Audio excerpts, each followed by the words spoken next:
ഏറ്റവും വലിയ ശ്രദ്ധാകേന്ദ്രം കാലിക്കറ്റാണ്. എൻ്റെ ചോദ്യം ഒരു മോഹഭംഗമുണ്ടോ എന്നുള്ളതാണ്. മതനിരപേക്ഷതയുടെ പക്ഷത്ത് നിന്ന് ഉറച്ചു നിന്ന് മതനിരപേക്ഷ മനസ്സുള്ള ജനകോടികളെയും മതനിരപേക്ഷതയ്ക്ക് വേണ്ടി നിലകൊള്ളാൻ തയ്യാറുള്ള രാഷ്ട്രീയ പ്രസ്ഥാനങ്ങളെയും സഹകരിപ്പിച്ച് നേരിടുന്നതിൽ കോൺഗ്രസിന് താല്പര്യമില്ല. കോൺഗ്രസ് വിട്ടുവീഴ്ച ചെയ്തു എന്ന് പറയുന്നത് പോലെ CPM അതിൻ്റെ നിലപാടുകളിൽ വിട്ടുവീഴ്ച ചെയ്തിട്ടില്ല എന്നാണ് എൻ്റെ ചോദ്യം. ഞങ്ങളെപ്പറ്റി ഒരു പൊതുസമൂഹമോ അല്ലെങ്കിൽ സമസ്തയാകയോ അല്ലെങ്കിൽ ഏതെങ്കിലും ഒരു സാമൂഹ്യ വിഭാഗമോ അങ്ങനൊരു നിലപാടേ പറയുന്നില്ല. ഞങ്ങളെല്ലാ മതത്തിലും പെട്ട മനുഷ്യരെയാണ് പൊതുവിൽ അഡ്രസ്സ് ചെയ്യുന്നത്. മൈനോറിറ്റിയും മുസ്ലിം ക്രൈസ്തവ ന്യൂനപക്ഷവും എല്ലാം ഈ ആശങ്കയും വേവലാതിയുള്ളവരാണ്.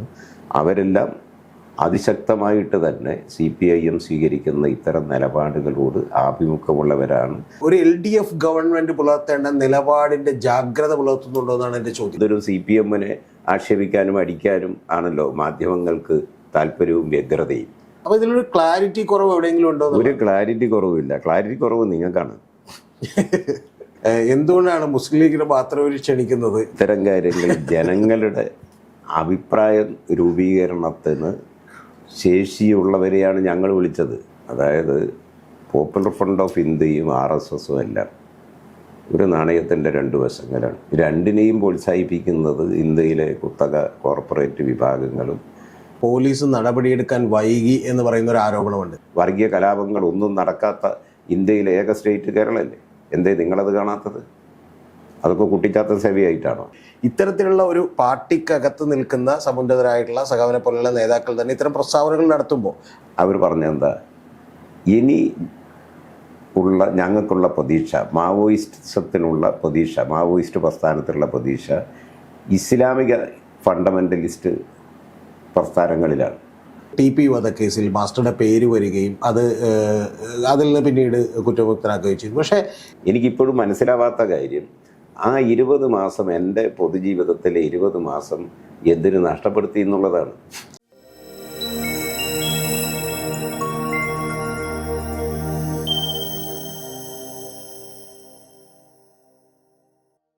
കേരള രാഷ്ട്രീയത്തിൽ ഇപ്പോൾ ഏറ്റവും പ്രമുഖമായ ജില്ലകളിലൊന്നാണ് കാലിക്കറ്റ്. ആ കാലിക്കറ്റിൽ CPMലെ അമരക്കാരൻ 2015 മുതൽ ജില്ലാ സെക്രട്ടറി, 3ാമത്തെ ടൈമിലേക്ക് എത്തുന്ന മോഹനൻ മാസ്റ്ററാണെന്ന് നമ്മോടൊപ്പം ഉള്ളത്. നമുക്ക് സ്വാഗതം ചെയ്യാം അദ്ദേഹത്തെ. ചോദ്യങ്ങളുണ്ട് ഒരുപാട്. മോഹൻ മാസ്റ്റർ, ഇപ്പോൾ ഞാൻ കേരള രാഷ്ട്രീയത്തിൽ ഏറ്റവും പ്രമുഖമായിട്ടുള്ള ഒരു ജില്ലകളിലൊന്നാണ് കാലിക്കറ്റ് എന്ന് പറയാനുള്ള കാരണം മോഹൻ മാസ്റ്റർക്ക് കൃത്യമായിട്ട് അറിയാം. ഇപ്പോൾ മുസ്ലിം ലീഗ് LDFലേക്ക് വരുമോ അല്ലെങ്കിൽ അത്തരത്തിലുള്ളൊരു ചർച്ചകൾ നടക്കുകയാണ്. ആ ചർച്ചകളുടെ ഏറ്റവും വലിയ ശ്രദ്ധാകേന്ദ്രം കാലിക്കറ്റാണ്. എൻ്റെ ചോദ്യം ഒരു മോഹഭംഗമുണ്ടോ എന്നുള്ളതാണ്. കാരണം ഒന്ന്, മറ്റേ യൂണിഫോം സിവിൽ കോഡിൻ്റെ കാര്യത്തിൽ അവരെ ഒരു ഐക്യദാർഢ്യ സദസ്സിലേക്ക് ക്ഷണിച്ചു, അവർ വന്നില്ല. രണ്ടാമത്തത് ഇപ്പോൾ ഫലസ്തീൻ ഐക്യദാർഢ്യ സദസ്സിലേക്കും വിളിച്ചു. സത്യത്തിൽ ക്ഷണം ചോദിച്ചു വാങ്ങിച്ചാണെന്ന് പറയാം. കാരണം ET മുഹമ്മദ് ബഷീർ ഞങ്ങളെ വിളിച്ചാൽ പോകുന്നത് ആലോചിക്കും എന്ന് പറഞ്ഞതാണ്. അപ്പോൾ മോഹൻ മാഷയുടെ മുഖത്ത് ഞാൻ വലിയ സന്തോഷം കണ്ടിരുന്നു. ഇപ്പം അങ്ങനെ എന്തെങ്കിലും മോഹഭംഗം ഉണ്ടോ എന്നുള്ളതാണ് എൻ്റെ ആദ്യ ചോദ്യം. ഇതിലൊരു മോഹഭംഗത്തിൻ്റെ പ്രശ്നമൊന്നും ഉദിക്കുന്നില്ല. ഓരോ രാഷ്ട്രീയ പാർട്ടിക്കും അവരവരുടേതായ നിലപാടുകളുണ്ടാവും. മുസ്ലിം ലീഗ്, ഇന്ത്യയിലും മുസ്ലിം ലീഗ് കേരളത്തിൽ കോൺഗ്രസിൻ്റെ നേതൃത്വത്തിലുള്ള UDF എന്ന മുന്നണി സംവിധാനത്തിൻ്റെ, രാഷ്ട്രീയ മുന്നണി സംവിധാനത്തിൻ്റെ ഭാഗമാണ്. അതിൻ്റെ ഭാഗമായി നിൽക്കുമ്പോഴും കോൺഗ്രസിൻ്റെ സ്വീകരിക്കുന്ന ഇത്തരം കാര്യങ്ങളിൽ, അതായത് ഏക സിവിൽ കോഡാവട്ടെ, ഈ വർഗീയ ധ്രുവീകരണം സൃഷ്ടിച്ച് ഭൂരിപക്ഷ ഏകീകരണം ലക്ഷ്യം വെച്ചുകൊണ്ടുള്ള BJPയുടെ തെരഞ്ഞെടുപ്പ് അജണ്ട, ആ തെരഞ്ഞെടുപ്പ് അജണ്ടയെ മതനിരപേക്ഷതയുടെ പക്ഷത്ത് നിന്ന് ഉറച്ചു നിന്ന് മതനിരപേക്ഷ മനസ്സുള്ള ജനകോടികളെയും മതനിരപേക്ഷതയ്ക്ക് വേണ്ടി നിലകൊള്ളാൻ തയ്യാറുള്ള രാഷ്ട്രീയ പ്രസ്ഥാനങ്ങളെയും സഹകരിപ്പിച്ച് നേരിടുന്നതിൽ കോൺഗ്രസിന് താല്പര്യമില്ല. കോൺഗ്രസ് BJP തീവ്ര ഹിന്ദുത്വമാണ് സ്വീകരിക്കുന്നതെങ്കിൽ, സംഘപരിവാർ സ്വീകരിക്കുന്നതെങ്കിൽ, കോൺഗ്രസ് മൃദു ഹിന്ദുത്വ നിലപാട് സ്വീകരിക്കുന്നു. ചിലപ്പോൾ തീവ്ര നിലപാട് തന്നെ വർഗീയതയുടെ കാര്യത്തിൽ കോൺഗ്രസ് BJPയെ പോലെ സ്വീകരിക്കുന്നു. ഒരു കാര്യമുണ്ട്, ഈ വർഗീയതയുടെ കാര്യത്തിൽ, തീവ്ര വർഗീയതയുടെ കാര്യത്തിൽ സംഘപരിവാരുമായി മത്സരിച്ച് ജയിക്കാൻ കോൺഗ്രസ്സിന് കഴിയുമെന്ന് തോന്നുന്നില്ല. ആ മത്സരത്തിൽ നിന്ന് കോൺഗ്രസ് പിൻവാങ്ങുകയും രാജ്യത്തെ മതന്യൂനപക്ഷങ്ങളും ദളിത് ആദിവാസി പിന്നോക്ക വിഭാഗങ്ങളും എല്ലാം അടങ്ങുന്ന മതനിരപേക്ഷ മനസ്സുള്ള കോടിക്കണക്കായ ജനങ്ങളുടെ താല്പര്യത്തിനും വികാരത്തിനും ഒപ്പം നിൽക്കാൻ കോൺഗ്രസിൻ്റെ പഴയകാല ചരിത്രവും പാരമ്പര്യവും അതാണ്. ദേശീയ പ്രസ്ഥാനത്തിൻ്റെ കാലത്ത് മതനിരപേക്ഷതയ്ക്ക് വേണ്ടി നിലകൊണ്ട ഒരു പൂർവ്വകാല ചരിത്രമുണ്ട് നെഹ്റുവിൻ്റെയൊക്കെ കാലത്ത്. അതൊക്കെ കളഞ്ഞു കുളിച്ചു. അപ്പോൾ ഇതിൽ സ്വാഭാവികമായും ഇന്ത്യ യൂണിയൻ മുസ്ലിം ലീഗിന് കടുത്ത അസംതൃപ്തിക്ക് ഉണ്ടാവാനിടയുണ്ട്. അതിനോട് യോജിച്ചു പോകാൻ കഴിയാത്ത സാഹചര്യം ഉണ്ടാകും. ഈ അസംതൃപ്തി ഉണ്ട് എന്ന് മോഹൻ മാസ്റ്റർ പറഞ്ഞ് ഞാൻ സമ്മതിക്കുന്നു. പക്ഷെ അതിൽ നേരത്തെ പറഞ്ഞ കോൺഗ്രസ് വിട്ടുവീഴ്ച ചെയ്തു എന്ന് പറയുന്നത് പോലെ CPM-ഉം അതിൻ്റെ നിലപാടുകളിൽ വിട്ടുവീഴ്ച ചെയ്തിട്ടില്ല എന്നാണ് എൻ്റെ ചോദ്യം. ഇപ്പം കഴിഞ്ഞ ദിവസം തന്നെ സമസ്തയുടെ EK സുന്നി വിഭാഗത്തിൻ്റെ ഒരു നേതാവ് വളരെ കൃത്യമായി പറഞ്ഞത് SFIയും DYFIയും ഒക്കെ പെൺകുട്ടികളെ തട്ടിക്കൊണ്ടുപോയി മിശ്രവിവാഹം നടത്താൻ പ്രേരിപ്പിക്കുന്നു എന്നാണ് പറഞ്ഞത്. പിന്നീട് അദ്ദേഹം അത് വിശദമാക്കി. കാരണം തട്ടിക്കൊണ്ടുപോകൽ മാനസികമായൊരു തട്ടിക്കൊണ്ടുപോകലാണ് എന്നുള്ളത് ഉമർ ഫൈസി മുക്കം പറഞ്ഞു. പക്ഷേ ഇതിനോട് പോലും വളരെ മിതത്വമാർന്നൊരു പ്രതികരണമാണ് CPM-ൻ്റെ ഭാഗത്ത് നിന്നുണ്ടായിരുന്നത്. എന്തുകൊണ്ടാണ് സഹോദരൻ? കാരണം അത് ഈ മുസ്ലിം വോട്ട് ബാങ്കിനെ ലക്ഷ്യം വെച്ചുകൊണ്ടാണ് എന്ന് പറഞ്ഞാൽ, അല്ലെങ്കിൽ അത്തരത്തിലുള്ളൊരു പ്രീണനമാണ് എന്ന് ഞാൻ പറഞ്ഞാൽ സഖാവ് എങ്ങനെ പ്രതികരിക്കും? ഇത് ഒന്ന് ഞാനൊരു ചെറിയ തിരുത്ത് വരുത്താം. ഈ മുക്കം ഉമർ ഫൈസി അല്ല, ഈ നാസർ ഫൈസി കൂടത്തായിയാണ്. അതിനേക്കാളും കുറച്ചുകൂടി സീനിയോറിറ്റിയുള്ള മുതിർന്ന ഒരാളാണ് മുക്കം ഉമർ ഫൈസി. അത് അതിനകത്തുള്ള ഒരു ഒറ്റപ്പെട്ട വ്യക്തിപരമായ ഒരു അഭിപ്രായമായിട്ടാണ് ഞങ്ങൾ കാണുന്നത്. CPM-നെ സംബന്ധിച്ചോ SFI DYFI പോലുള്ള സംഘടനകളെ സംബന്ധിച്ചോ പൊതുസമൂഹം അങ്ങനെ ഒരു നിലപാടും എടുക്കില്ല, അഭിപ്രായവും അവർക്കുണ്ടാവില്ല. അത് ഞങ്ങൾ ആ നിലയിൽ തന്നെയാണ് കാണുന്നത്. ഞങ്ങളെപ്പറ്റി ഒരു പൊതുസമൂഹമോ അല്ലെങ്കിൽ സമസ്തയാകയോ അല്ലെങ്കിൽ ഏതെങ്കിലും ഒരു സാമൂഹ്യ വിഭാഗമോ അങ്ങനൊരു നിലപാടേ പറയുന്നില്ല. ഞങ്ങളെല്ലാ മതത്തിലും പെട്ട മനുഷ്യരെയാണ് പൊതുവിൽ അഡ്രസ്സ് ചെയ്യുന്നത്. മതവിശ്വാസത്തോട് ഞങ്ങൾക്ക് യാതൊരു തരത്തിലുള്ള ഒരു എതിരഭിപ്രായവും ഇല്ല. എല്ലാ മതവിശ്വാസങ്ങളെയും ആചാരങ്ങളെയും അനുഷ്ഠാനങ്ങളെയും ആദരിക്കുകയും അംഗീകരിക്കുകയും, പക്ഷേ ഒന്നിനെ വെച്ച് മറ്റൊന്നിൻ്റെ മേലെ കുതിര കയറാൻ പാടില്ല. എല്ലാവർക്കും തുല്യാവകാശവും അതുപോലെ പരിഗണനയും രാജ്യത്ത് ഭരണഘടന ഉറപ്പ് നൽകുന്നതാണ്. ആ ഭരണഘടനാപരമായ നിയമവ്യവസ്ഥയനുസരിച്ചുള്ള അധികാരാവകാശങ്ങൾ എല്ലാവർക്കും ഉണ്ടാവണം എന്ന് വാദിക്കുന്നവരും അതിനുവേണ്ടി നിലകൊള്ളുന്നവരും അതിനായി ഫൈറ്റ് ചെയ്യുന്നവരുമാണ് CPIM. ഇത് പൊതുസമൂഹത്തിനറിയാം. അത് ന്യൂനപക്ഷങ്ങൾക്കും നല്ല ബോധ്യമുണ്ട്, മതനിരപേക്ഷ മനസ്സുള്ള എല്ലാവർക്കും നല്ല ബോധ്യമുണ്ട്. അതിൽ ഞങ്ങൾക്കൊരാശങ്കയില്ല. സഖാവ് പറഞ്ഞത് ഞാൻ പേര് പറഞ്ഞപ്പോൾ മാറിപ്പോയി. പക്ഷെ ഉമർ ഫൈസി മുക്കം ഈ അടുത്തിടെ ഒരു യൂട്യൂബ് ചാനലിന് കൊടുത്തിട്ടുള്ള ഇൻ്റർവ്യൂവിൽ പറഞ്ഞിട്ടുള്ളത് യൂണിഫോം സിവിൽ കോഡിന് വേണ്ടി ഒരിക്കലും EMS ഇക്കാലത്താണെങ്കിൽ വാദിക്കില്ലായിരുന്നു എന്നാണ് അദ്ദേഹം പറഞ്ഞിട്ടുള്ളത്.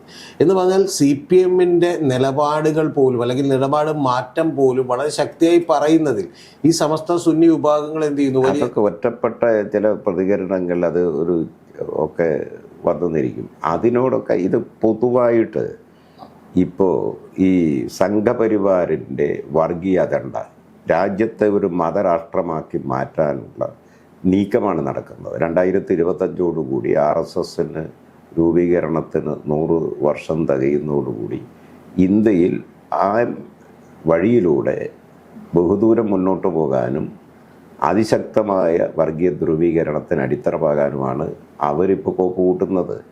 ഇതിൽ മുസ്ലിം ന്യൂനപക്ഷങ്ങൾക്കും അതുപോലെ ഹിന്ദു മതത്തിലും എല്ലാമുള്ള മതനിരപേക്ഷ മനസ്സുള്ളവർക്ക്, ക്രിസ്ത്യൻ ന്യൂനപക്ഷങ്ങൾക്ക് എല്ലാം വലിയ വേവലാതിയും ആശങ്കയുമുണ്ട്. ആ ആശങ്കയുടെ ഒപ്പമാണ് CPIM നിൽക്കുക.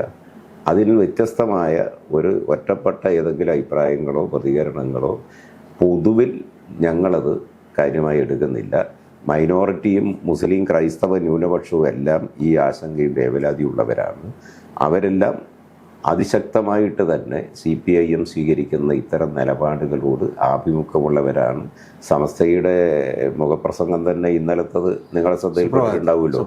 അതെ അതെ, സുപ്രഭാതത്തിൽ അവരുടെ പത്രത്തിൻ്റെ മുഖം അത് സമസ്തയുടെ. അതെ CPIM ഇതിൻ്റെ ലാഭചേതം നോക്കിയിട്ടല്ലല്ലോ ഒരു നിലപാടെടുക്കുന്നത്. തെരഞ്ഞെടുപ്പിൽ എന്ത് സംഭവിക്കും, എത്ര വോട്ട് കിട്ടും, എത്ര സീറ്റ് കിട്ടുമെന്ന് നോക്കിയിട്ടല്ല. ഞങ്ങൾ രാജ്യത്തിൻ്റെ മതനിരപേക്ഷത, ഭരണഘടനാപരമായ ജനങ്ങൾക്കുള്ള അവകാശങ്ങൾ, വിശ്വസിക്കാനും വിശ്വസിക്കാതിരിക്കാനും ആചാരങ്ങളും അനുഷ്ഠാനങ്ങളും വെച്ചു പുലർത്താനും എല്ലാമുള്ള സ്വാതന്ത്ര്യവും അവകാശവും പരിരക്ഷിക്കുന്നതിന് വേണ്ടിയാണ് ഞങ്ങൾ നിലകൊള്ളുന്നത്. അത് പൊതുസമൂഹത്തിന് ബോധ്യമുണ്ട്. അത് ഞാൻ പറയും, അത് CPM ഇപ്പോൾ കിട്ടിയിട്ടുള്ള ഒരു സൗകര്യമാണെന്ന് ഞാൻ പറയും. കാരണം ഇപ്പോൾ കോൺഗ്രസ്സിന് ഇത്തരത്തിലുള്ള നിലപാടെടുത്താൽ, ഇപ്പോൾ ഒരു ഫലസ്തീൻ ഐക്യദാർഢ്യ സദസ്സ് സംഘടിപ്പിക്കാൻ കോൺഗ്രസ് ഈ കഴിഞ്ഞ 25-ാം തീയതി വരെ വെയിറ്റ് ചെയ്തു. കാരണം എന്താണെന്ന് വെച്ചിട്ടുണ്ടെങ്കിൽ നമുക്കെല്ലാവർക്കും അറിയാം, രാജസ്ഥാനിലും മധ്യപ്രദേശിലും ഒക്കെ തെരഞ്ഞെടുപ്പ് നടക്കായിരുന്നു. അപ്പോൾ അവിടെ തെരഞ്ഞെടുപ്പ് നടക്കുമ്പോൾ അവിടെ ഹിന്ദു അല്ലെങ്കിൽ ഹൈന്ദവ ആളുകളുടെ ഒരു ധ്രുവീകരണം ഉണ്ടാകും എന്നുള്ളത് കണ്ടിട്ട് ഇത്തരത്തിലുള്ള നിലപാടുകൾ എടുക്കാൻ പറ്റില്ല. പക്ഷേ CPM ഇപ്പോൾ ഉള്ള സൗകര്യം എന്ന് പറഞ്ഞാൽ, CPM ഒരുപക്ഷെ ഇപ്പോൾ മറ്റൊരു സംസ്ഥാനങ്ങളിൽ വളരെ ദുർബലമാവുകയും കേരളത്തിൽ മാത്രമുള്ള ഒരു പാർട്ടി ആവുകയും ചെയ്യുമ്പോൾ കേരളത്തിലെ സാഹചര്യങ്ങൾ മാത്രം നോക്കി ഒരു തീരുമാനം എടുത്താൽ മതി എന്ന് അതിനെ ആരെങ്കിലും ആരോപിച്ചാൽ സഖം എങ്ങനെയാണ് അതിനെ? അങ്ങനെയൊന്നുമല്ല. രാജ്യത്ത് ബംഗാളിലും ത്രിപുരയിലും ഞങ്ങൾക്ക് ഗവൺമെൻറ് നഷ്ടമായി, പുറകോട്ടടി ഉണ്ടായി എന്നുള്ളതൊരു വസ്തുതയാണ്. എന്നാൽ രാജ്യത്ത് പൊതുവിൽ ദുർബലമായി എന്ന് പറയുന്നതിനെ അംഗീകരിക്കാനേ പറ്റില്ല. അത് യാഥാർത്ഥ്യവുമായി പൊരുത്തപ്പെടാത്ത ഒരു കാര്യമാണ്. നിങ്ങൾക്കിപ്പോൾ സമീപകാലത്ത് നടന്ന തെരഞ്ഞെടുപ്പ് കാണാം. നിങ്ങൾ ഈ സീറ്റിൻ്റെ, ഇപ്പോൾ രാജസ്ഥാനിൽ 2 സീറ്റ് ഉണ്ടായിരുന്നു, ഞങ്ങൾക്ക് 2 സീറ്റ് ഞങ്ങൾക്ക് ഈ തെരഞ്ഞെടുപ്പിൽ നഷ്ടപ്പെട്ടു. അത് അവിടുത്തെ വർഗീയ ധ്രുവീകരണവും അതുപോലെ വലിയ തോതിലുള്ള പണത്തിൻ്റെ സ്വാധീനവും കുഴപ്പമില്ലാണ്. പക്ഷേ മാധ്യമങ്ങളിൽ CPM-ന് കിട്ടിയ വോട്ടിൻ്റെ കണക്ക് വന്നു. തോറ്റ 1100 വോട്ടിന് തോറ്റ ഒരു അസംബ്ലി മണ്ഡലത്തിൽ 1,02,000-ഓളം വോട്ട് CPM-ന് കിട്ടി. കോൺഗ്രസിൻ്റെ നേരത്തെ 38,000-ഓളം വോട്ടുണ്ടായിരുന്നത് 3,000 വോട്ടായിട്ട് അവരത് കുറഞ്ഞു. അവർ കൂട്ടത്തോടെ CPM-നെ തോൽപ്പിക്കാൻ BJP-ക്ക് വോട്ട് ചെയ്തു. അപ്പോൾ കോൺഗ്രസ് അത്തരം അവിടെ ഇപ്പോൾ കുറേയധികം മണ്ഡലങ്ങളിൽ CPM-ന് നിർണായകമായ സ്വാധീനമുണ്ട്. ചില പാർലമെൻറ്റ് മണ്ഡലങ്ങളിലും കുറേയേറെ അസംബ്ലി മണ്ഡലങ്ങളിൽ CPM നീക്കുപോക്കുണ്ടാക്കാൻ സന്നദ്ധമാണ് BJP-ക്കെതിരായിട്ട്. നീക്കുപോക്കിന് മുന്നണി അല്ലെങ്കിലും BJP-യാണ് പൊതുശത്രു. മധ്യപ്രദേശിൽ സമാജ്വാദി പാർട്ടി അവർ ഉത്തർപ്രദേശുമായി അതിർത്തി പങ്കിടുന്ന, നീണ്ട അതിർത്തി പങ്കിടുന്ന ഒരു സംസ്ഥാനമാണ് മധ്യപ്രദേശ്. സമാജ്വാദി പാർട്ടിയുമായിട്ട് തെരഞ്ഞെടുപ്പിൽ ധാരണയുണ്ടാക്കാൻ കോൺഗ്രസ് സന്നദ്ധമായില്ല. അവർ ഒറ്റയ്ക്ക് എല്ലാ മണ്ഡലത്തിലും സ്ഥാനാർത്ഥികൾ. അതിൻ്റെ ദുരന്തമാണ്. ഇപ്പോൾ ഹിന്ദി മേഖലയിൽ, അതിവിശാലമായ ഇന്ത്യയിലെ ഹിന്ദി മേഖലയിൽ 4 പാർലമെൻറ്റ് സീറ്റ് മണ്ഡലങ്ങൾ മാത്രമുള്ള ഹിമാചൽ പ്രദേശിലല്ലേ കോൺഗ്രസ് ഒന്നും. അതെ, ആ ദുർബലാവസ്ഥ കോൺഗ്രസ്, എന്നിട്ടും കോൺഗ്രസ് പാഠം പഠിക്കുന്നില്ല. ഇപ്പോഴും എന്താ, അയോധ്യയിൽ 22-ാം തീയതി പ്രതിഷ്ഠാൻ കർമ്മത്തിന്, രാമക്ഷേത്രത്തിൻ്റെ ഉദ്ഘാടനത്തിന് പോകുന്നാണ് ഇപ്പോൾ പറഞ്ഞിരിക്കുന്നത്. ഉറപ്പിച്ചെന്നാലും പറയില്ല, ഉറപ്പിച്ച് പറയാൻ തയ്യാറാകുന്നില്ല. മാത്രമല്ല, അത് ഇപ്പോൾ കഴിഞ്ഞ ഉത്തരേന്ത്യയിലെ സംസ്ഥാന നിയമസഭാ തെരഞ്ഞെടുപ്പുകളിൽ കോൺഗ്രസിൻ്റെ പ്രചാരവേല എന്തായിരുന്നു? പ്രത്യേകിച്ച് മധ്യപ്രദേശിലൊക്കെ രാമജന്മഭൂമി അത് ഹിന്ദുക്കൾക്ക് തുറന്നു കൊടുത്തതിൻ്റെ ക്രെഡിറ്റ് നേരവകാശി കോൺഗ്രസ്സാണ്, രാജീവ് ഗാന്ധിയാണ്. 11 വെള്ളി ഇഷ്ടിക പൂജിച്ചിട്ട് കൊടുത്തേക്കാണ് കമൽനാഥ്. അതെ, കമൽനാഥ് കോൺഗ്രസ്സാണ്. ഹനുമാൻ ചാലിസ. അതെ, ഇപ്പം രാജ്യം മുഴുവൻ രാമക്ഷേത്രം ഉണ്ടാക്കുമെന്നാണ് തെരഞ്ഞെടുപ്പിൽ അവർ പറയുന്നത്. ഇത് സഖം എൻ്റെ ഒരു നിഗമനത്തിൽ കോൺഗ്രസ് ഇത്തരത്തിലുള്ള വലിയ മണ്ടത്തരങ്ങൾ കാണിച്ചിട്ടുണ്ട് എന്നുള്ള കാര്യത്തിൽ ഒരു സംശയമില്ല. കാരണം കോൺഗ്രസ് അതിൻ്റെ നിലപാടുകളിൽ നിന്ന് താൽക്കാലികമായ രാഷ്ട്രീയ ലാഭങ്ങൾക്ക് വേണ്ടി പുറകോട്ട് പോകുന്നു. അതുതന്നെയാണ് രാമജന്മഭൂമി ഇഷ്യൂവിൽ ഉണ്ടായത് എന്നാണ് ഞാൻ വിചാരിക്കുന്നത്. കാരണം താൽക്കാലികമായ ലാഭത്തിന് വേണ്ടി നമുക്കറിയാം, ഷാബാനു ബീഗം കേസിന് ശേഷം ഒരു ഒത്തുതീർപ്പ് എന്നുള്ള നിലക്ക് ഈ തുറന്നു കൊടുക്കാൻ തീരുമാനിച്ചു. രണ്ടാമത് വീണ്ടും ഈ അയോധ്യ വലിയ, നേരത്തെ സഖാവ് പറഞ്ഞു തന്നെയാണ് എൻ്റെ കാര്യം. കാരണം BJP അതിൻ്റെ ചാമ്പ്യനായി നിൽക്കുന്ന, എന്തായാലും BJP കടത്തി വെട്ടിക്കൊണ്ടൊരു ഹിന്ദുത്വം സ്വന്തമാക്കാൻ കോൺഗ്രസിന് കഴിയില്ല. കോൺഗ്രസ് ആ റിയാലിറ്റിയിലേക്ക് എത്തിയിട്ടില്ല. എൻ്റെ ചോദ്യം, ഇവിടെ CPM-ഉം കാണിക്കുന്ന അത്തരത്തിലുള്ള അബദ്ധങ്ങളില്ല എന്നുള്ളതാണ്. ഇപ്പം ഞാൻ ഉദാഹരണം പറഞ്ഞിട്ടുണ്ടെങ്കിൽ, വഖഫ് ബോർഡ്, ഞാനിപ്പോൾ ഒരു 5 പേരുടെ പേരെടുത്ത് പറയാം. സഖാവ് പറഞ്ഞ പോലെ ഒമർ ഫൈസി മുക്കമടക്കം, പൂക്കോട്ടൂരടക്കം നിരവധി ആളുകൾ വളരെ പ്രതിലോമകരമായ പ്രസ്താവനകൾ നടത്തിയിട്ടുണ്ട്. ആ പ്രസ്താവനകളെ CPM എതിർത്തിട്ടില്ല, അതവിടെ നിൽക്കട്ടെ, സഖാവ് അത് വിശദീകരിച്ചു. പക്ഷേ എൻ്റെ അടുത്ത ചോദ്യം, ഇപ്പം നമ്മൾ വഖഫ് ബോർഡിൻ്റെ നിയമനമാണെങ്കിലും ജെൻഡർ ന്യൂട്രൽ യൂണിഫോമിൻ്റെ കാര്യത്തിലാണെങ്കിലും ഇത്തരത്തിലുള്ള നിരവധി കാര്യങ്ങളിൽ ഒരു LDF ഗവൺമെൻറ് പുലർത്തേണ്ട നിലപാടിൻ്റെ ജാഗ്രത പുലർത്തുന്നുണ്ടോ എന്നാണ് എൻ്റെ ചോദ്യം. അതിലൊന്നും ഒരു കുറവുമില്ല. ഇതൊക്കെ ഒറ്റപ്പെട്ട ചില ഘട്ടങ്ങളിൽ ഇപ്പോൾ യൂണിഫോമൊക്കെ ഓരോ സ്ഥാപനത്തിലും അവിടുത്തെ ആളുകളാണ് യൂണിഫോമൊക്കെ അത് ചെയ്യുന്നത്. അല്ലാതെ ഗവൺമെൻറ് ആണോ ഇന്നതാണ് യൂണിഫോം എന്ന് പറയുന്ന വിദ്യാഭ്യാസ സ്ഥാപനങ്ങളിലല്ലല്ലോ. അതാ സ്ഥലത്ത് അത് പൊതുവിൽ അംഗീകരിക്കപ്പെട്ട മാനദണ്ഡങ്ങൾക്കും നിയതമായ വ്യവസ്ഥകൾക്കും എല്ലാം വിധേയമായിരിക്കണം എന്നുള്ളത് ശരി. അല്ലാതെ അതിൻ്റെ അപ്പുറത്തേക്ക് അതൊക്കെ പിന്നെ ഈ മാധ്യമങ്ങൾ കുറച്ച് ഈ സർക്കാർ വിരുദ്ധ പ്രചാരവേലക്ക് പിന്നെ എന്തൊരു CPM-നെ ആക്ഷേപിക്കാനും അടിക്കാനും ആണല്ലോ മാധ്യമങ്ങൾക്ക് താല്പര്യവും വ്യഗ്രതയും. അതിൻ്റെ ഭാഗമായിട്ട് ഇതൊക്കെ പർവ്വതീകരിച്ച് പറയാൻ ഇതൊക്കെ എല്ലാ കാലത്തും എന്തെങ്കിലും ഒറ്റപ്പെട്ട ചെറിയ ചെറിയ സൂക്ഷ്മമായ എന്തെങ്കിലും ചില പ്രതികരണങ്ങളൊക്കെ സമൂഹത്തിൽ ചിലരുടെ ഭാഗത്തു നിന്നൊക്കെ ഉണ്ടായെന്ന് വരും. അതൊന്നും ഒരു സാമാന്യവൽക്കരിച്ചിട്ട് കാണേണ്ടതോ അല്ലെങ്കിൽ CPM-ൻ്റെയോ ഇടതുപക്ഷ ജനാധിപത്യ മുന്നണി ഗവൺമെൻറ്റിൻ്റെയോ ചുമലിൽ കെട്ടിവെച്ച് പർവ്വതീകരിച്ച് കാണേണ്ടതല്ല. ഒരു കാര്യം കൂടി അത് ചോദിച്ചിട്ട് ഞാനല്ലേ കൂടെ, ഇപ്പോൾ അബ്ദുൾ ഹമീദ് ഫൈസി എന്ന് പറയുന്ന ഇതുപോലെ തന്നെ സുന്നി വിഭാഗത്തിൻ്റെ നേതാവ് ക്രിസ്മസ് ആഘോഷിക്കുന്നത് തെറ്റാണെന്ന് പറയുകയും അതിൽ വളരെ കൃത്യമായ നിലപാടെടുത്ത് അബ്ദുറഹ്മാൻ എന്ന് പറയുന്ന LDF ഗവൺമെൻറ്റിലെ തന്നെ മന്ത്രി ഇത്തരം ആളുകളെ തുറുങ്കിലടക്കേണ്ടതാണെന്ന് പറഞ്ഞ അഭിപ്രായവും ഒക്കെ പറഞ്ഞിട്ടുണ്ട്. പക്ഷേ ഞാൻ ചോദിക്കുന്നത് CPM ഒരു പാർട്ടി എന്നുള്ള നിലയിൽ അതിനെ ശക്തമായി, കാരണം ഇത്തരം പുരോഗമന ആശയങ്ങളെ കൊണ്ടുവന്നത് CPM ആണെന്ന് പലപ്പോഴും CPM അവകാശപ്പെട്ടിട്ടുണ്ട്, പുരോഗമനപരമായ നിലപാടുകളെടുത്ത്. പക്ഷെ അതിൽ നിന്ന് ഒരു മയപ്പെടുത്തിയ നിലപാടില്ല എന്നുള്ളതാണ് സഹോദരൻ. അതിലൊരു മയപ്പെടുത്തലും ഇല്ല. ഇതിലൊന്നും ഇപ്പം ഈ ഹിന്ദു മതവിശ്വാസികളുടെ ആചാരങ്ങളും ആഘോഷങ്ങളും ഉത്സവങ്ങളും മുസ്ലിങ്ങളുടേത് ക്രിസ്ത്യാനികളുടേത് ക്രിസ്മസ് ഉൾപ്പെടെയുള്ള എല്ലാവരുടേതും ആണെങ്കിലും അവരുടേതാണത് പ്രധാനമായിട്ട്. ഇതിലെല്ലാം ഒന്നും പിന്നെ വേറൊരാൾ ഇടപെടാനോ അതെല്ലാം അതേ നിലയിൽ തന്നെ നടത്തിപ്പോകണമെന്നാണ്. അതിനെതിരായി ഏതെങ്കിലും ഒറ്റപ്പെട്ട ആരും ശ്രദ്ധിക്കാത്ത ഒറ്റപ്പെട്ട എന്തെങ്കിലും ഒന്ന് വരുമ്പോൾ അതിനെന്തിനാണ് ഇതിങ്ങനെ അത് ആ നിലയിൽ അവഗണിച്ച് തള്ളേണ്ടതാണ്. അതല്ലാതെ ഒരു പൊതുവായിട്ടുണ്ടായിരുന്നല്ല. ഒരൊറ്റപ്പെട്ട ഒരാൾ ഒരു ക്രിസ്മസിനെതിരായിട്ട് അതിന് CPM-നെ പോലൊരു വലിയ പാർട്ടി കേരളം മുഴുവൻ പിന്നെ ഇങ്ങനെ ഇതാക്കേണ്ട കാര്യമില്ല. അത് ആ നിലയിൽ തന്നെ അബ്ദുറഹ്മാൻ മന്ത്രി തന്നെ പറഞ്ഞിട്ടുണ്ട്. അതോടുകൂടി തീർന്നു. അതിന്റെ മേലെ വേറെ കോലാഹലത്തിനൊന്നും. ഇപ്പൊ അനിൽകുമാർ ഒരു തട്ടം വിവാദത്തിൽ ഒരു പ്രസംഗം നടത്തിയപ്പോൾ സത്യത്തിൽ CPM-ന്റെ ഒരു സംഘടനാ ബലത്തിൽ ഒരിക്കലും ഇല്ലാത്ത പോലെ അതിനെ തിരുത്തിയത് രണ്ട് നേതാക്കളാണ്. ഒന്ന് KT ജലീൽ എന്ന് പറയുന്ന CPM-ൽ സംഘടനാ ഭാരവാഹിത്വമൊന്നും ഇല്ലാത്ത ഒരാൾ, രണ്ടാമത്തത് ആരിഫ് എന്ന് പറയുന്ന സ്വാഭാവികമായും സംസ്ഥാന കമ്മിറ്റി മെമ്പറായ അനിൽകുമാറിനേക്കാൾ താഴെ നിൽക്കുന്ന ഒരാൾ. ഇവർ രണ്ടുപേരും അതിനെതിരായി ഘടകവിരുദ്ധമായ അഭിപ്രായമൊക്കെ പറയുന്നത് കൊണ്ടാണ് ജനങ്ങൾക്ക് ഈ സംശയം. അല്ലല്ല, അത് പാർട്ടി നേതൃത്വം തന്നെ വ്യക്തമാക്കിയിട്ടുണ്ട്. അതിന്റെ ഗോവിന്ദ മാഷ് അതിന് ശേഷം ഗോവിന്ദ മാഷ് പറഞ്ഞിട്ടുണ്ട്. പക്ഷെ ഗോവിന്ദ മാഷ് പറയുന്നതിന് മുമ്പ് ഇവർ രണ്ടൊരു പ്രസ്താവന ഇറക്കി. അതുകൊണ്ടെന്താ CPM-ന്റെ പിന്നെ പൊതുസമീപനവും നിലപാടുമാണ്. അതാർക്കും പറയാം. പാർട്ടിയിൽ ചർച്ച ചെയ്ത് നേരത്തെ തീരുമാനിച്ചിട്ടുണ്ടാവും. അതെ, അത് പാർട്ടിയുടെ പൊതുസമീപനവും നിലപാടുമാണ്. അതല്ലാതെ അതിന് വേറെ ഇതില്ല. അത് അനിൽകുമാർ തന്നെ പറഞ്ഞിട്ടുണ്ടല്ലോ അതിൽ. പിന്നെ ഇത് ഇപ്പം ഈ നമ്മളിവിടെ ഫലസ്തീൻ ഐക്യദാർഢ്യ സദസ്സ് നടത്തുമ്പോൾ ഇത് പാർട്ടിക്കുള്ളിൽ തന്നെ ഇപ്പോഴും കൃത്യമായൊരു നിലപാടില്ലായ്മയുണ്ടോ എന്നുള്ളതാണ്. ഇപ്പം സഖാവ് നേരത്തെ പറഞ്ഞ കാര്യങ്ങളെല്ലാം തന്നെ കോൺഗ്രസിൻ്റെ നിലപാടില്ലായ്മയാണ്. ഇപ്പം അയോധ്യ രാമജന്മഭൂമിയിൽ ഉദ്ഘാടനത്തിന് പോകുമോ എന്ന് ചോദിച്ചാൽ ഓരോരുത്തരും വ്യക്തിപരമായി കിട്ടിയ കാര്യമാണ് എന്നൊക്കെയാണ് ശശി തരൂർ പറയുന്നത്. അങ്ങനെ പല അഭിപ്രായങ്ങൾ പറഞ്ഞുകൊണ്ടിരിക്കുകയാണ്. ഒരു തെളിമയാർന്ന നിലപാടുകളില്ല. പക്ഷേ കേരളത്തിൻ്റെ ചരിത്രത്തിൽ എല്ലായ്പ്പോഴും തെളിമയാർന്ന നിലപാടുകളുള്ള ഒരു പ്രസ്ഥാനമാണ് CPM എന്ന് പറയുന്നത്. അത് തെറ്റാണെങ്കിലും ശരിയാണെങ്കിലും ഉണ്ട്. പക്ഷേ ഇപ്പോൾ ഞാൻ ചോദിക്കുന്നത്, ഫലസ്തീൻ ഐക്യദാർഢ്യ സദസ്സ് സഖാവൊക്കെ മുൻകൈയെടുത്തുകൂടെ നടത്താൻ തീരുമാനിക്കുമ്പോൾ ശൈലജ ടീച്ചർ എന്ന് പറയുന്ന വളരെ പരിണിതപ്രജ്ഞയായിട്ടുള്ള CPM-ന്റെ നേതാവ് ഹമാസ് ഭീകരരാണെന്നാണ് പറഞ്ഞത് എന്ന് പറഞ്ഞാൽ ഒരു ഫേസ്ബുക്ക് പോസ്റ്റ്. പിന്നീട് അത് പിൻവലിക്കാനും തയ്യാറായിട്ടില്ല. പക്ഷേ ആ തൊട്ടടുത്ത ദിവസം M സ്വരാജ് പറയുന്നത് ഫലസ്തീൻ ജില്ല ജനങ്ങൾ എന്ത് ചെയ്താലും ഞങ്ങൾ അതിനോട് അനുകൂലിക്കും, കാരണം അവർ വലിയ മർദ്ദിതരായിട്ടുള്ളൊരു ജനതയാണെന്നാണ്. അപ്പോൾ ഇതിലൊരു ക്ലാരിറ്റി കുറവ് എവിടെയെങ്കിലും ഉണ്ടോ? ഒരു ക്ലാരിറ്റി കുറവില്ല. ക്ലാരിറ്റി കുറവ് നിങ്ങൾക്കാണ്. വ്യക്തതയുടെ കുറവ് നിങ്ങൾക്കാണ്.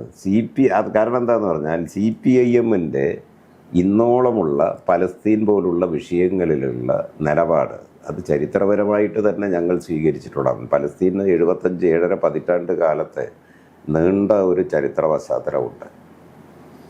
ആ പലസ്തീനെ, അവിടുത്തെ ജനങ്ങളെ അവരുടെ പിതൃഭൂമിയിൽ നിന്ന് ആട്ടിയോടിച്ച് ആ പലസ്തീൻ കൈവശപ്പെടുത്തലാണ് ഇസ്രായേലിൻ്റെ ലക്ഷ്യം, പാശ്ചാത്യ രാജ്യങ്ങളുടെ പിൻബലത്തോടെ. അതിനെ എല്ലാ കാലത്തും CPM എതിർത്തിട്ടുണ്ട്. ഇവിടെ ഹമാസ് എന്ന് പറയുന്നത് അവർ ഒരു ഭീകരാക്രമണം എന്ന് CPIM ഒരിക്കലും പറഞ്ഞിട്ടില്ല. പൊറുതിമുട്ടിയപ്പോൾ ഉണ്ടായ പ്രത്യാക്രമണമാണ് ഇതാണ് ഉണ്ടായത്. അത് ആ നിലയിലാണ് CPIM കണ്ടത്, അല്ലാതെ ഒരു ഭീകരാക്രമണം എന്നുള്ള നിലയിലല്ല. ഈ ഞാൻ CP നിങ്ങളിപ്പോൾ എവിടെ ഈ CPM-ന് എന്തെങ്കിലും വ്യത്യസ്തത ഉണ്ടോ എന്ന് ഇങ്ങനെ ഗവേഷണം നടത്തിയിട്ട് സഖാവിനോട് ചോദിക്കുമ്പോൾ അതല്ലേ നമുക്ക് ചോദിക്കാൻ പറ്റുള്ളൂ. CP ജോൺ എന്നോട് ഞാൻ ഇൻ്റർവ്യൂ നടത്തിയപ്പോൾ CP ജോൺ പറഞ്ഞത്, എന്നോട് ചോദിച്ചൊരു ചോദ്യം, അത് എന്നോട് ചോദിക്കേണ്ടതല്ല, ശരിക്കും മോഹൻ മാഷോടൊക്കെ ചോദിക്കേണ്ടതാണ്. ആ ചോദ്യം, എന്തുകൊണ്ടാണ് മുസ്ലിം ലീഗിനെ മാത്രം ഒരു ക്ഷണിക്കുന്നത്? കാരണം CMP എന്നൊക്കെ പറയുന്നത് ഞങ്ങളൊരു ചെറിയ പാർട്ടിയാണെങ്കിലും കോപ്പറേറ്റീവ് സെക്ടറിലൊക്കെ ഞങ്ങളെ പല പരിപാടികൾക്ക് ക്ഷണിക്കാറുണ്ട്. അപ്പം ഞങ്ങൾക്കും പലസ്തീനെ കുറിച്ചൊക്കെ പറയാറുണ്ട്. എന്തുകൊണ്ടാണ് ഐക്യദാർഢ്യ സദസ്സിന് മറ്റ് UDF-ലെ ഘടകകക്ഷികളൊക്കെ ക്ഷണിക്കാത്തതെന്നാണ്. ഇതിന് മാഷിപ്പോൾ പറയാൻ പോകുന്ന ഉത്തരത്തിൽ ഒരു ഭാഗം ഞാൻ പറയാം. കാരണം കോൺഗ്രസിന് ക്ഷണിക്കാത്ത അവർക്ക് നിലപാടില്ലാത്തതുകൊണ്ടാണ്. പക്ഷേ CP ജോണൊക്കെ പറയുന്നത് അവർക്ക് കൃത്യമായ നിലപാടുണ്ട്, അവർ പലസ്തീനോടൊപ്പമാണ്. കാരണം അദ്ദേഹം എന്നോട് കൃത്യമായ എന്നോടുള്ള ഇൻ്റർവ്യൂവിൽ അദ്ദേഹം പറഞ്ഞത്, കാരണം പശ്ചിമേഷ്യയുടെ നെഞ്ചിൽ കുത്തിയ കഠാരയാണ് ഇസ്രായേൽ എന്നാണ്, അതായത് USA കുത്തി. അപ്പം അത്തരത്തിലുള്ള കൃത്യമായ നിലപാടുകൾ ഉള്ളവരെ പോലും എന്തുകൊണ്ടാണ് ഒരു ജനകീയ പിൻബലമുള്ള ഇത്തരം കാര്യങ്ങൾ ജനങ്ങളുടെ അഭിപ്രായ രൂപീകരണത്തിന് ശേഷിയുള്ളവരെയാണ് ഞങ്ങൾ വിളിച്ചത്. ഒറ്റപ്പെട്ട ഞങ്ങൾ വിളിച്ചിട്ടില്ല. അവരൊന്നും മോശക്കാരല്ല. ഇതിലൊക്കെ ജോണിനൊക്കെ നിലപാടുണ്ടാവും, ജോണിനൊക്കെ വ്യക്തിപരമായിട്ട് അതിലൊക്കെ നല്ല നിലപാടുണ്ടാവും. അല്ലാതെ ഒരു കേരളത്തിൻ്റെ പൊതുമണ്ഡലത്തിൽ അല്ലെങ്കിൽ നാടിൻ്റെ പൊതുമണ്ഡലത്തിൽ എവിടെയാണ്? ഓക്കെ, സഖാവിനെ അത് മുഴുവിപ്പിച്ചില്ലെങ്കിലും കുഴപ്പമില്ല, ഞാൻ അവിടെ വെച്ചോണ്ട് കൊടുക്കും. സാർ, ഇതിനിടയ്ക്കിൽ സഖാവ് ഇപ്പോൾ നമ്മുടെ ഇവിടെ PFI പോലെയുള്ള അല്ലെങ്കിൽ പോപ്പുലർ ഫ്രണ്ട് ഓഫ് ഇന്ത്യ പോലെയുള്ള SDPI പോലെയുള്ള അല്ലെങ്കിൽ ജമാഅത്ത് ഇസ്ലാമി പോലെയുള്ള പ്രസ്ഥാനങ്ങളുടെ വളർച്ചയ്ക്ക് അല്ലെങ്കിൽ അവരെയൊക്കെ എതിരിടുന്നതിൽ CPM-ന് ഒരു ജാഗ്രത കുറവുണ്ടായിട്ടില്ല. ഇപ്പോൾ LDF ഗവൺമെൻറ് വന്നതിന് ശേഷമാണ് ആലപ്പുഴയിൽ അവലും മല്ലും കരുതി വെച്ചു എന്ന് പറയുന്നൊരു പ്രകടനം നടക്കുന്നത്. ആ പ്രകടനത്തിന് അനുമതി കൊടുത്തത് ഗവൺമെൻറ്റാണ്. ആ പ്രകടനത്തിന് അനുമതി കൊടുത്തതിന് ശേഷം നമ്മൾ വിചാരിക്കുന്നത് എന്താ, തൊട്ടടുത്ത് പിന്നെ അങ്ങനെ ഒരു അനുമതി കൊടുക്കാൻ സാധ്യതയില്ലെന്നാണ്. പക്ഷേ സഖാവിന് അറിയാം, കൃത്യമായി പിന്നീട് കോഴിക്കോട് വെച്ചിട്ടാണ് ലക്ഷങ്ങൾ പങ്കെടുക്കുന്ന അത്തരത്തിലുള്ള ഒരു പരിപാടി PFI-യുമായി ബന്ധപ്പെട്ട ആളുകൾ നടത്തിയത്. അപ്പോൾ ഇത്തരം കാര്യങ്ങളിൽ ഞാൻ പറയുന്നത് മുസ്ലിം സമുദായത്തിനോടൊപ്പം നിൽക്കുന്നു, അവർ തീർച്ചയായിട്ടും ന്യൂനപക്ഷ സമുദായമാണെന്നുള്ളതിൽ ഒരു തെറ്റുമില്ല. പക്ഷേ ഇത്തരത്തിലുള്ള തീവ്ര നിലപാടുകാരോട് നമ്മൾ കുറച്ചുകൂടി കർക്കശമായ നിലപാടുകൾ എടുക്കേണ്ടതല്ലേ എന്നാണ് ചോദ്യം. ഇതിൽ നിങ്ങൾ കാണേണ്ടത്, ഇത് രണ്ടും ഒരു നാണയത്തിൻ്റെ രണ്ട് വശങ്ങളാണ്. അതായത് പോപ്പുലർ ഫ്രണ്ട് ഓഫ് ഇന്ത്യയും RSS-ഉം എല്ലാം ഒരു നാണയത്തിൻ്റെ രണ്ട് വശങ്ങളാണ്. രണ്ടിനെയും പ്രോത്സാഹിപ്പിക്കുന്നത് ഇന്ത്യയിലെ കുത്തക കോർപ്പറേറ്റ് വിഭാഗങ്ങളും ഒക്കെയാണ്. ഇതൊന്നും ഈ ഘട്ടത്തിൽ, നിങ്ങൾ ഈ പറയുന്ന ഘട്ടത്തിൽ സന്ദർഭത്തിൽ നിരോധിക്കപ്പെട്ട സംഘടനകളല്ല, പ്രവർത്തന സ്വാതന്ത്ര്യമുള്ള സംഘടനകളാണ്. അവരുടെ ഒരു പ്രകടനത്തെ ആ നിലയിൽ തടയേണ്ട കാര്യമില്ല പ്രകടനത്തെ. എന്നാൽ ഇപ്പോൾ RSS പ്രകടനം നടത്തുന്നില്ലേ, അപ്പോൾ എവിടെയെങ്കിലും നിരോധിച്ചിട്ടുണ്ടോ, തടഞ്ഞിട്ടുണ്ടോ? ഈ RSS ആയാലും അതുപോലെ പോപ്പുലർ ഫണ്ടായാലും അതുപോലുള്ളവർ തീവ്രവാദപരമായ ഏതെങ്കിലും നിയമവിരുദ്ധമായ ഒരു വഴിയിലേക്ക് പോകുമ്പോൾ കർശനമായ നിലപാട് സ്വീകരിക്കും. അതാണ് ഇടതുപക്ഷ മുന്നണി ഗവൺമെൻറ്റിൻ്റെ നയം. അതിൽ നിങ്ങൾക്ക് എവിടെയും കാണാം, ആലപ്പുഴയിലും കാണാം, പാലക്കാട്ടും കാണാം. അത് നേരത്തെ അങ്ങോട്ടും ഇങ്ങോട്ടും ചില കൊലപാതകങ്ങളൊക്കെ നടത്തി വർഗീയ സംഘർഷങ്ങൾ ഉണ്ടാക്കുന്നതിന് വലിയ പരിശ്രമം നടത്തിയപ്പോൾ അതിശക്തമായി വിട്ടുവീഴ്ചയില്ലാത്ത നിലപാടാണ് ഗവൺമെൻറ് സ്വീകരിച്ചത്. ആ നിലപാട് സ്വീകരിച്ചില്ലായിരുന്നെങ്കിൽ കേരളം കത്തുമായിരുന്നു. അവരുടെ ഉദ്ദേശം അതായിരുന്നു, രണ്ടു കൂട്ടരുടെ ഉദ്ദേശം. ആലപ്പുഴയിൽ പ്രശ്നത്തിന് ശേഷം പോലീസ് നടപടിയെടുക്കാൻ വൈകി എന്ന് പറയുന്ന ഒരു ആരോപണമുണ്ട്. ഇത്തരത്തിലുള്ള ആരോപണം നിലനിൽക്കുമ്പോൾ തന്നെയാണ് നമ്മൾ അറിയേണ്ടത് PC ജോർജിനെ പോലെയുള്ള ആളുകൾക്കെതിരെ ഈ മതസ്പർദ്ധ വളർത്തുന്ന ചില കാര്യങ്ങൾ അല്ലെങ്കിൽ കലാപാഹ്വാനം എന്നൊക്കെ പറഞ്ഞ് കേസെടുക്കുന്നത്. അതുകൊണ്ടാണ് ഞാൻ ചോദിക്കുന്നത് സഖാവിനോട്. അതല്ലെന്ന്, ഈ ആരോപണം എന്ന് പറയുന്ന ആരാ ഉന്നയിക്കുന്നത്? വസ്തുതാപരമാണോ? ഇപ്പം ആരോപണങ്ങളുടെ ഘോഷയാത്രയല്ലേ, അതിന് വസ്തുതയുടെ ഏതെങ്കിലും പിൻബലമുണ്ടോ? ഇതല്ലേ നോക്കേണ്ടത്. ആരെങ്കിലും ആരോപണം ഉന്നയിക്കുന്നു എന്നുള്ളത് കൊണ്ട് അതിൻ്റെ മേലെ കിടന്ന് വേവലാതിപ്പെടേണ്ട കാര്യം എന്താണ്? അതിലൊന്നും ഒരു വസ്തുതയില്ല. പോലീസ് വളരെ കർശനമായ സന്ദർഭോചിതമായ നിലപാട് സ്വീകരിച്ചിട്ടുണ്ട്, എവിടെയും സ്വീകരിച്ചിട്ടുണ്ട്.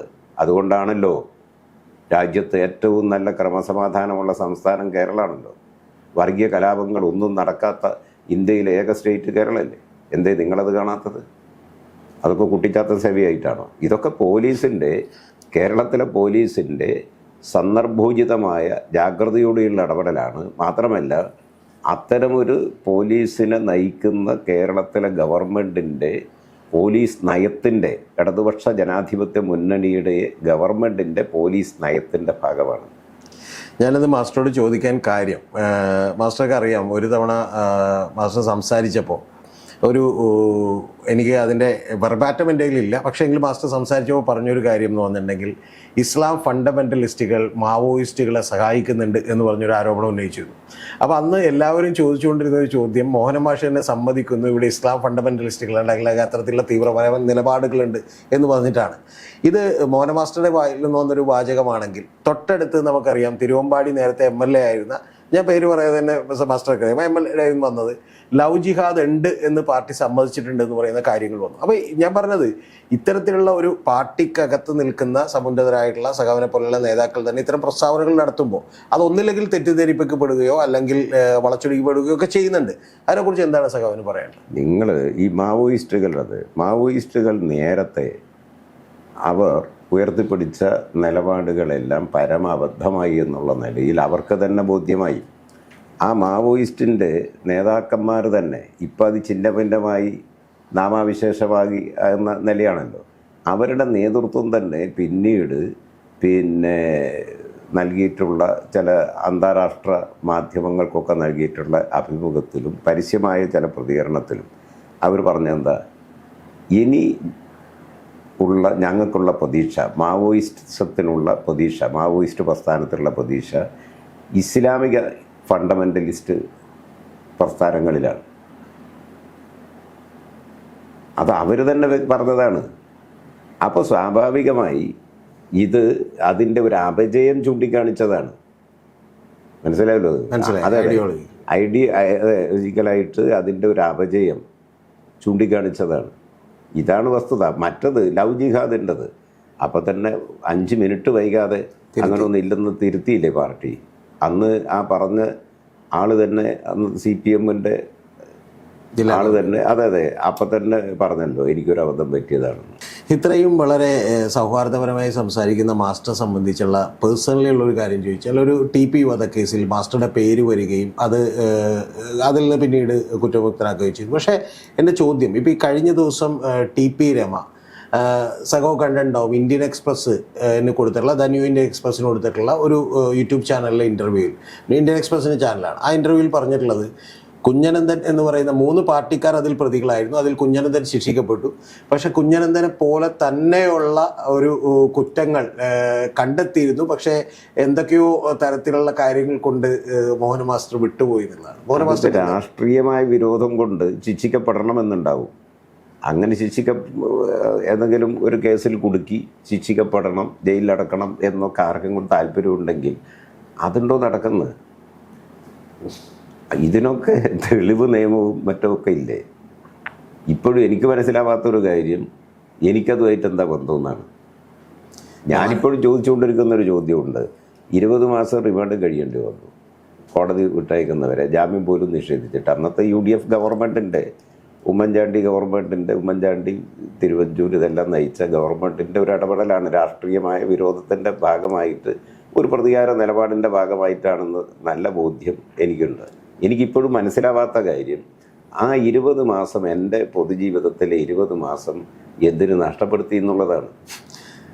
ഇത് രമയടക്കമുള്ള ആളുകളൊക്കെ അവരത് വിട്. അവര് പിന്നെ പ്രാദേശികമായിട്ടുള്ള അന്നത്തെ മോഹന മാസ്റ്ററിലേക്ക് എത്തിയപ്പോൾ പോലീസ് ഭയന്നു പോയി എന്നാണ് പറയുന്നത്. അല്ല, അതൊക്കെ നാട് ചവച്ച് തുപ്പിയിട്ടുള്ള, അവജ്ഞയോടെ തള്ളിക്കളഞ്ഞിട്ടുള്ള ഒരു നിലപാടാണ്. അങ്ങനെ അന്നത്തെ ആ ഗവൺമെൻറ് സ്വീകരിച്ച എത്ര ക്രൂരമായ സമീപനമായിരുന്നു ഗവൺമെൻറ്. ഞാനതിൻ്റെ എല്ലാ കാര്യങ്ങളും ഇപ്പോൾ അയവിറക്കാൻ ആഗ്രഹിക്കുന്നില്ല. അതൊരു അവർക്ക് മാത്രം ഭൂഷണമായ ഒരു സമീപന രീതിയാണ്. ഇടതുപക്ഷ ജനാധിപത്യ മുന്നണി രാഷ്ട്രീയ വിയോജിപ്പുള്ളവരോട് ഏതെങ്കിലും തരത്തിൽ അങ്ങനെ ഒരു സമീപനം പിന്നീട് സ്വീകരിച്ചിട്ടുണ്ടോ? കേരളത്തിൽ ഇല്ലല്ലോ. ഓക്കെ, മാസ്റ്റർ, ഇപ്പോൾ 3 പേര് മന്ത്രിസഭയിലുണ്ടായിരുന്നു കേരളത്തിൽ. ഇപ്പോൾ അതിൽ നിന്ന് ഒരാൾ പയ്യന്നലിൻ്റെ ആൾ പോവുകയാണ്. അപ്പോൾ ബാക്കി കോഴിക്കോട് 2 മന്ത്രിയാണ് ഇനി ബാലൻസ് ഉള്ളത് എന്ന് പറഞ്ഞാൽ ഒക്കെ കോഴിക്കോടിൻ്റെ പ്രാതിനിധ്യം അതിനകത്തുണ്ട്. കോഴിക്കോടിനെ വെച്ച് നമ്മൾ നോക്കുമ്പോൾ 13 നിയമസഭാ മണ്ഡലങ്ങളാണ് ജില്ലയിലുള്ളത്. അതിൽ 8 CPM ആണ്. എന്ന് പറഞ്ഞാൽ മജോറിറ്റി CPM ആണ്. ബാക്കി CPIയും അതുപോലെ തന്നെ NCP അടക്കമുള്ള എല്ലാ ഘടകകക്ഷികൾക്കുണ്ട്. മുസ്ലിം ലീഗിനുണ്ട്. കോൺഗ്രസിന് ഒരു MLA പോലും ഇല്ല. അത് വർഷങ്ങളായിട്ടില്ല. അപ്പോൾ ഈ ഘട്ടത്തിൽ നിൽക്കുമ്പോൾ പോലും ഇവിടെ നിന്നൊരു ലോക്സഭയിലേക്ക് പക്ഷെ എപ്പോഴും വരുമ്പോൾ ഈ വോട്ട് പാറ്റേണിൽ വലിയ വ്യത്യാസം ഉണ്ടാകുന്നതായിട്ടാണ് നമ്മൾ കണ്ടിട്ടുള്ളത്. അപ്പോൾ കഴിഞ്ഞ തവണ ലോക്സഭയിലേക്ക് ഞാനെടുത്ത കണക്ക് പ്രകാരം ഏതാണ്ട് 6-7% വ്യത്യാസമുണ്ട്. പക്ഷേ നിയമസഭകളിലോ മറ്റ് ലോക്കൽ ബോഡി ഇലക്ഷനുകളിലോ ഒക്കെ തന്നെ CPM അഭൂതപൂർവമായ വിജയമാണ് കരസ്ഥമാക്കുന്നത്. ഇതെന്തുകൊണ്ടാണ് മാഷേക്കിന് സംഭവിക്കുന്നത്? ലോക്സഭയിലേക്ക് നമുക്ക് ഒരു കാര്യം ചെയ്യാം. നിങ്ങൾ ഈ പറഞ്ഞ വസ്തുതയാണ്. ഈ ലോകസഭയും നിയമസഭയും അല്ലെങ്കിൽ തദ്ദേശ സ്ഥാപനങ്ങളുടെ വരുമ്പോൾ വോട്ടിംഗ് പാറ്റേണിൽ വ്യത്യാസമുണ്ട്. ഞങ്ങളത് പരിശോധിച്ചിട്ടുണ്ട്. നമുക്ക് ഏതായാലും ആസന്നമായി നിൽക്കുകയാണല്ലോ പാർലമെൻറ്റ് ഇലക്ഷൻ. അതിൻ്റെ വോട്ട് കൂടി എണ്ണിയിട്ട് അതിനെ സംബന്ധിച്ച് പറയുന്നതായിരിക്കും നല്ലത്. തിരുത്താൻ നമുക്ക്.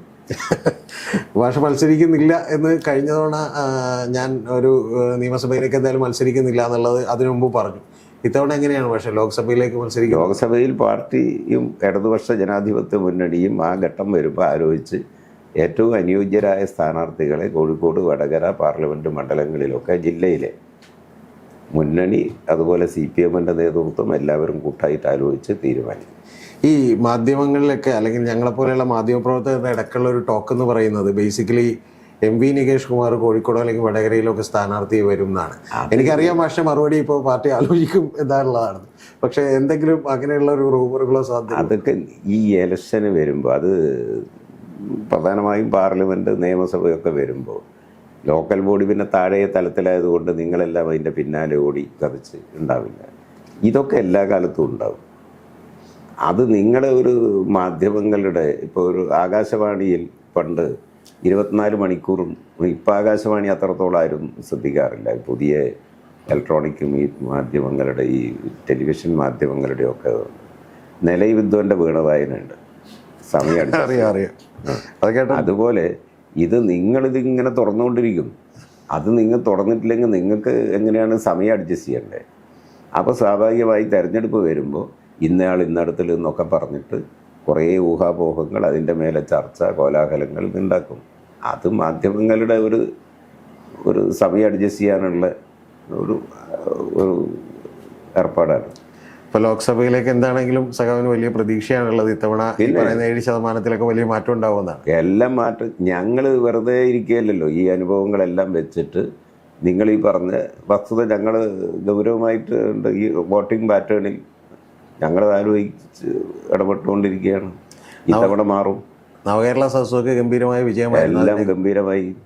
എല്ലാവരും ഇതിപ്പോൾ ഈ ഇടതുപക്ഷ ജനാധിപത്യ മുന്നണി, CPM ഗവൺമെൻറ്, ഇടതുപക്ഷ മുന്നണി ഗവൺമെൻറ്, ഇവയെല്ലാം ഗവൺമെൻറ് ആയാലും മുന്നണി ആയാലും പാർട്ടി ആയാലും എല്ലാം സ്വീകരിച്ചു കൊണ്ടിരിക്കുന്ന നിലപാടിന് പൊതുവിൽ നല്ല സ്വീകാര്യതയാണ് വരുന്നത്.